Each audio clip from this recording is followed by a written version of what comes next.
Tashidale, and we continue on this week with Trekcho Part 2, and we will start with the commentary from Longchenpa. We are now on Chapter 3, Metaphors for Awakened Mind. And there are many, many metaphors. He talks about more than that, of course, but that is one of the things that come up because of the issue of labeling.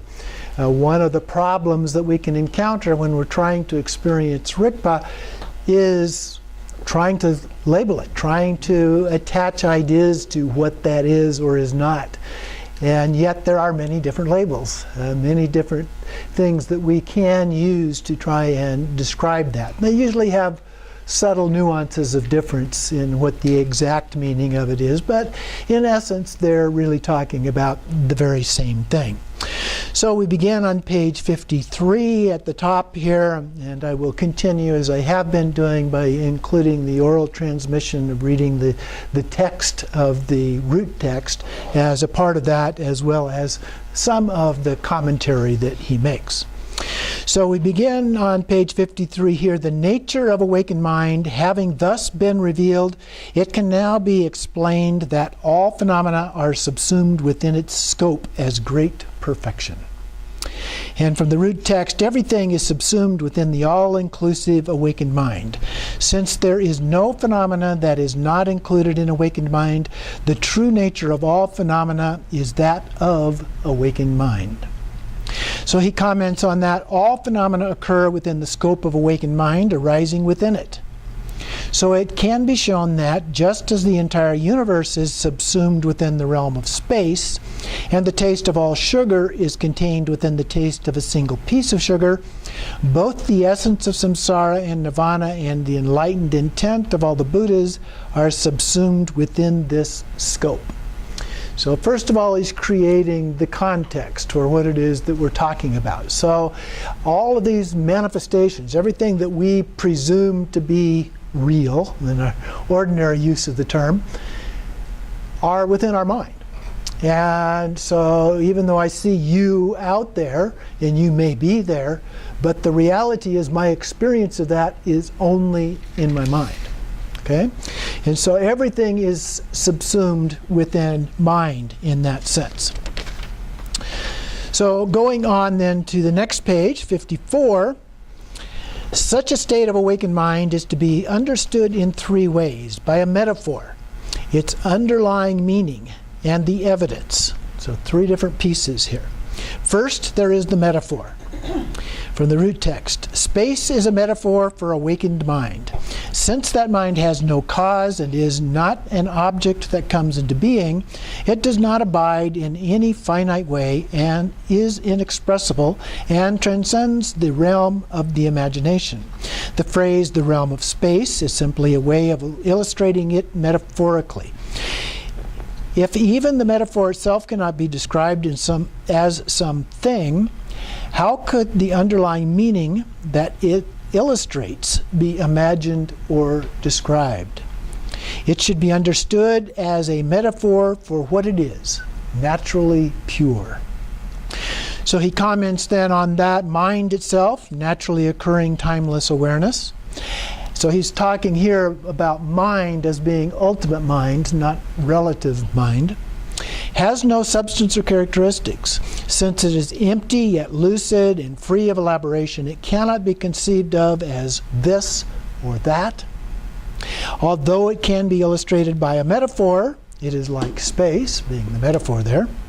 If one reflects on space as the metaphor, it proves to have no color or shape or anything that is identifiable.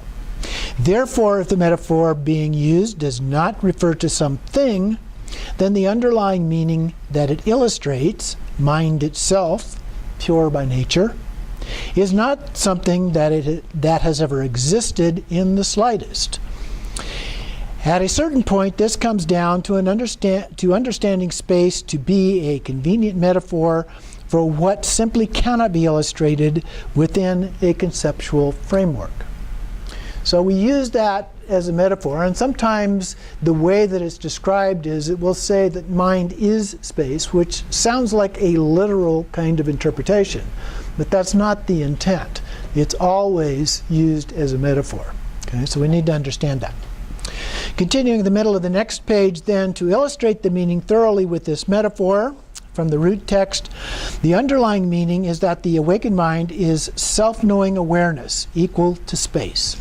It is not within the realm of the imagination, for it defies illustration or description. Naturally lucid and unwavering, the spacious expanse of utter lucidity is not created, but is spontaneously present, with no fixed reach or range. Dharmakaya is the spacious domain that is the heart essence of enlightenment. And then his comments on this: naturally arising timeless awareness, being spontaneously present as the heart essence of Dharmakaya, is free of conceptual or descriptive elaboration. Of course, you'll notice that he's elaborating on that through quite a few pages, as is often done with the Dzogchen, kind of a little bit of an irony there. Continuing on in the page 56, the next page there in the middle, from the all-creating monarch down a few lines, he says, enlightenment, which is like space, will not come about for those who indulge in thinking and analysis. So I think that that is an important point. Now, in the beginning, we may need to do that, and it may be helpful for us. But at some point, we need to let go of that, okay, and just recognize it as it is. And in the middle of the next page, she introduces the next section. Thus one can be certain about the line of reasoning which shows that the nature of awareness, awakened mind, is totally pure like space and not restricted or localized. And then from the root text, the evidence is that anything can and does arise due to the dynamic energy of awareness. Even as it arises, there is no place of arising or anything arising. Arising is simply a label. If examined, it is found to be like space. Everything being everything being encompassed within the supreme state of equalness without bias constitutes the expanse of infinite evenness, which entails no dualistic perception.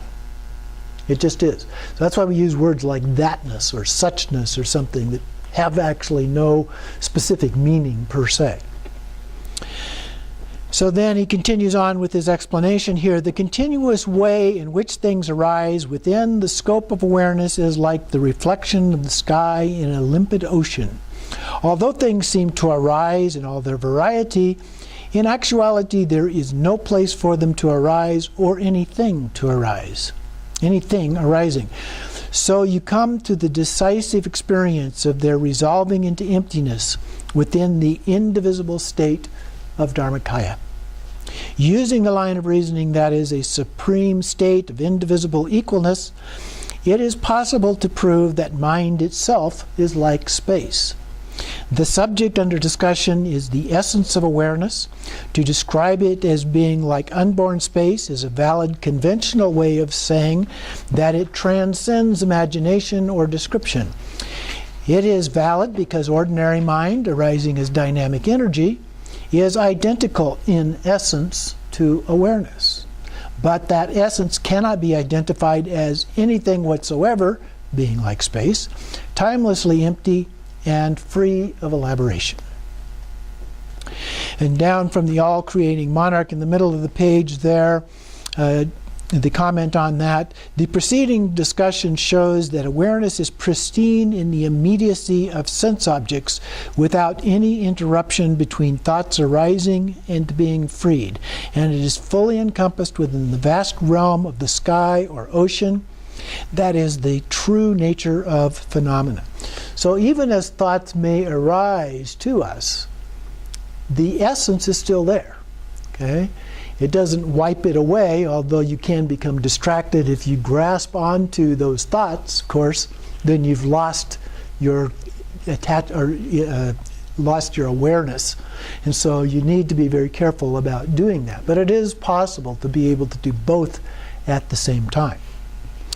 Continuing on page 59, down the last third there, the ultimate meaning of these points can be summarized in the context of the true nature of phenomena, which has no limit or center. From the root text, given that naturally occurring timeless awareness, the true nature of phenomena is boundless, analogies are used so that it can be ascertained through metaphor, underlying meaning, and evidence. So those three again. Equal to space, that nature which subsumes everything and is without differentiation or exclusion is exemplified by these three linking factors, those three concepts. In the womb of basic space, a supremely spacious state of equalness, everything is timelessly equal, with no time frame of earlier or later, no better or worse. This is the enlightened intent of Samattabhadra of Vajrasattva. And he comments on this: awareness is free of limitation and transcends imagination and description. Through the three linking factors by which it is ascertained, metaphor, underlying meaning, and evidence, it can be shown never to deviate from the scope of true nature of phenomena. And then he comments a little bit down below this long quote: awareness that is thus illustrated by a metaphor of space is free of elaboration and is beyond imagination or description. Its essence is the enlightened intent of Samattabhadra, Vajrasattva, and so forth. And in the middle of the next page, 61, such awareness can be shown to be comparable to the orb of the sun. From the root text, awakened mind can be compared to the sun. It is utterly lucid by nature and forever uncompounded. With nothing to obscure it, it is unobscured and spontaneously present. Without elaboration, it is the scope of the true nature of phenomena, which does not entail concepts. He comments then, spontaneously present Dharmakaya, utterly lucid by its nature, yet uncompounded, is supreme, unobstructed awareness. And then continuing with the root text, in being empty, it is Dharmakaya. In being lucid, it is Sambhogakaya. And in being radiant, it is Nirmanakaya. The three kayas do not come together or separate. Since these enlightened qualities are already and forever spontaneously present, they are not obscured by the darkness of flaws and faults.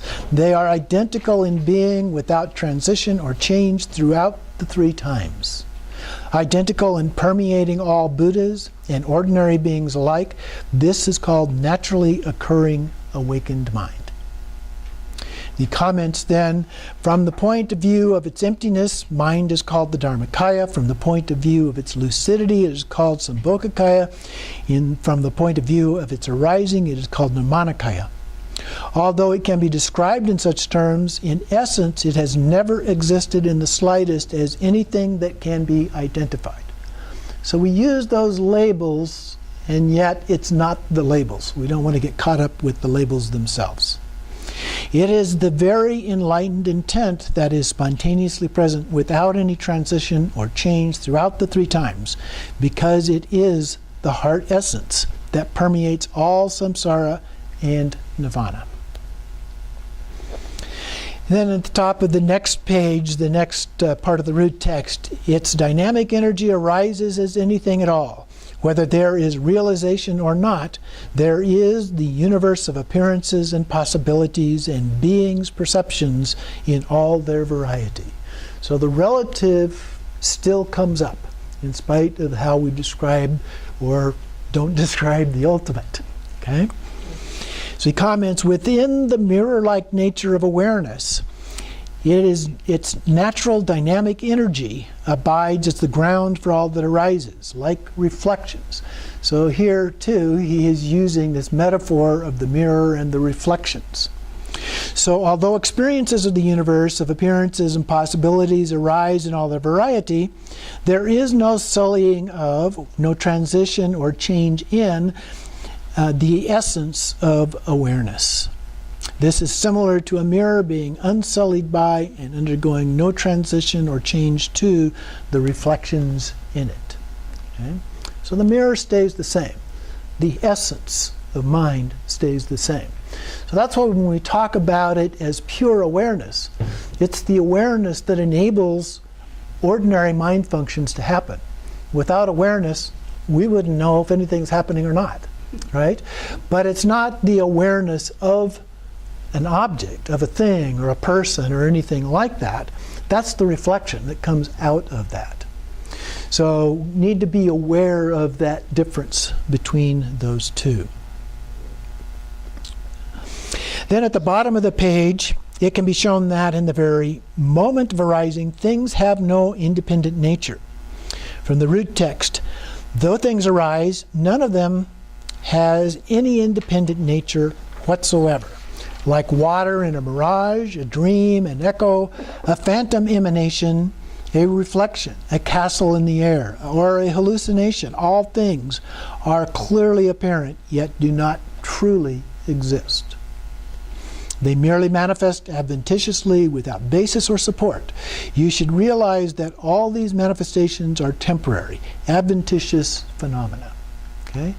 Now what we're talking about here, you could argue from a scientific point of view, but what we're talking about is our experience, how we experience things. Okay? And that's a little bit different than talking about quantum mechanics or those kinds of things. So we need to understand that difference. Now we could also get into an argument about quantum mechanics and say, well, quantum mechanics is really all in our mind anyway. Okay? So in that sense, it all still fits into this context. But I think it's helpful to realize that what we're really trying to describe here is our experience. Why? Because we often experience samsara, suffering in some form or other. Okay? And the goal of this is to overcome that. Okay? It's not to totally understand quantum mechanics. It is to understand why these things bother us, or why we get disturbed, or why we do things that are very unpleasant for ourselves or others, and so forth. That kind of behavior. And so by looking at it in that context and understanding all these things are just things going on in our mind, it helps us get to that point where they don't bother us. Okay? When they bother us, that's when we're creating karma. When they don't bother us, we're not creating any karma. Okay? And we can even turn it into doing things that are beneficial for others. So that's the kind of thing that we're trying to do here. So he comments then going on, dream images that manifest do not exist either before one has gone to sleep or after one wakes up, but they manifest in the interval when one is asleep. Similarly, perceptions based on confusion, which constitutes samsara, do not exist in the context of either the ground, the true nature of phenomena, or the fruition, nirvana. But they manifest to confused ordinary consciousness in the present interval. However, even as they manifest, they have never existed as anything whatsoever, being simply appearances, expressions of emptiness that are in essence clearly apparent yet non-existent. This is because all phenomena having no independent nature have never existed in any of the three phases of their origin, duration, or cessation. He continues at the bottom of the page, it can be shown that these appearances do not stray from their true nature. From the root text, due to the nature of spontaneously present awakened mind, there is a continuous display, the magical illusion of samsara and nirvana. So sometimes I talk about this as being like watching a movie, okay, or being in a play, if you've ever done that kind of thing.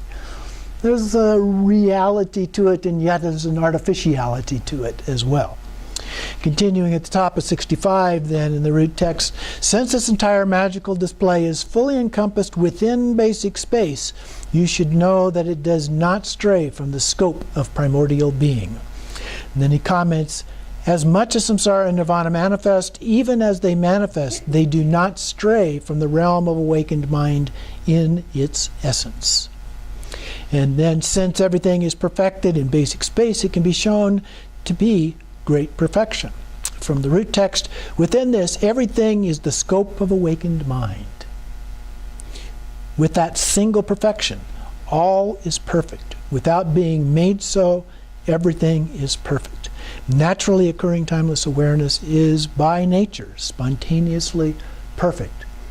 Now, sometimes students will get a little bit concerned or confused by this, to say everything is perfect, and yet we talk about everything being samsara. what's going on here? Is it perfect or isn't it perfect? Okay? But what we're doing is talking about two different contexts. We're talking about samsara in terms of the relative world. We're talking about perfection in terms of the ultimate world. One of the definitions of the ultimate is perfection. Okay? So you could say, by definition, it is perfect. Okay? But it's only perfect in that context. When we take it out of that context and we start dealing with it in terms of the relative world, that's where the confusion starts to arise. Doesn't have to. Okay? We can be able to maintain our view of the ultimate even while we're dealing with the relative. And hopefully we will do that. But if we don't do that, that's where we become confused, is the word often used, or the fundamental ignorance of the way things really are. And so that then begins to create the attachment and the aversion and gets us caught up in all of these problems of samsara. And so he again says about that section, all phenomena of the universe of appearances and possibilities, whether of samsara or nirvana, are spontaneously perfect within the essence of awareness. Okay, important word there. A couple of pages on, at the bottom of 68, he comments, far from awareness being simply non-existent, like some kind of void, it is called great perfection because both the true nature of phenomena and phenomena themselves are perfect as the essence of both the two levels of truth and the three aspects of purity. So as long as we can maintain that aspect of the view, then we don't get attached, we don't become obstructed by those things. Then continuing at the top of page 69, given that the essence of being has never existed as anything whatsoever, yet gives rise to anything at all, it can be shown that what arises does so continuously in the context of that, in a context that is unborn. And from the root text, given that awakened mind is neither apparent nor not apparent, the outer and inner worlds of samsara and nirvana do not exist as phenomena, yet arise nonetheless as a myriad display, the universe of appearances and possibilities, whether of samsara or nirvana, because they are, by nature, the stirring of mind's dynamic energy. So once things begin to stir, the thoughts begin to come. But it's still up to us how we respond to those thoughts. He comments here then, although a single crystal ball is nothing other than transparent and flawless in essence, upon contact with a beam of sunlight, it refracts an effulgence of five-colored light. Similarly, although the essence of awareness, which has never existed as anything whatsoever, abides as pure Dharmakaya, empty yet lucid, nevertheless, due to the dynamic energy of awareness, the display of the universe of appearances and possibilities arises in all its variety as either nirvana or samsara, depending on whether or not there is realization. So as long as we have that realization, it arises as nirvana. If we don't have that, then we're stuck in samsara. These are perfect in their very essence. So continuing on page 70 in the middle, since there is very essence awareness, in its very essence awareness, has never existed as anything whatsoever, it is beyond being either manifest or empty, due to the key point that it is not an object that can be characterized or described. It can be shown that what arise within its scope are false appearances that have never known existence. So from the root text, in simply arising, forms are by nature empty. From what is unborn, there manifests what seems to be born. But even as it manifests, nothing whatsoever has been born. It's all in your mind. Okay? Nothing real in the Buddhist sense exists. From what is unceasing, there manifests what seems to cease, but there is no cessation. These are illusory expressions of emptiness. Even with abiding, there is nothing that abides. There is no basis on which anything could abide.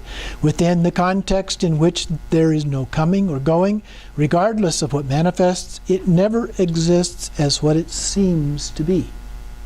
And so one is reduced to merely labeling it as having no independent nature. So he comments then, you can reach a definitive conclusion concerning the true nature of phenomena through logical reasoning. It is because sensory appearances manifest that they have no independent nature, like being like magical illusions. Also a little bit like the Heart Sutra. Form is emptiness, emptiness is form, so forth. And thus you should understand that their nature is such that even as they appear to originate, they do not. That even as they appear to endure, they do not. That even as they appear to cease, they do not. That even as they appear to come and go, they do not. They're just illusions in our mind. On the top of page 72, the significance of this can be summarized by the essential fact that regardless of what manifests, even as it does so, it has no independent nature. So from the root text, sensory appearances, moreover, arise naturally due to the dynamic energy of awareness. And so their nature is described as in a purely symbolic way as one of interdependent connection. Even in the very moment that things seem to arise due to that dynamic energy, they do so without being subject to extremes or divisions, with no question of whether or not something arises. And even dynamic energy is just a symbolic term, with no finite essence whatsoever. So within the context that is never subject to transition or change, nothing strays in the slightest from awakened mind. And then he comments, even the statement that things arise as samsara and nirvana due to that dynamic energy of awareness is merely conventional. For in essence, nothing has ever existed as anything in the slightest, nothing being distinct in itself as the process of samsara or nirvana arising, or as something that arises. And so there is no straying from the state of equalness that is the true nature of phenomena. And then down about the middle of the next paragraph, these are simply reflections that are apparent yet empty. All phenomena are such that they manifest, yet do not cease, do not originate, do not come, do not go, cannot be categorically denied, cannot be naively affirmed, and have never existed as ultimately distinct or ultimately identical.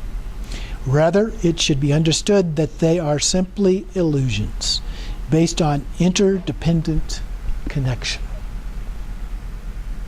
So that concludes the chapter on the metaphors for awakened mind.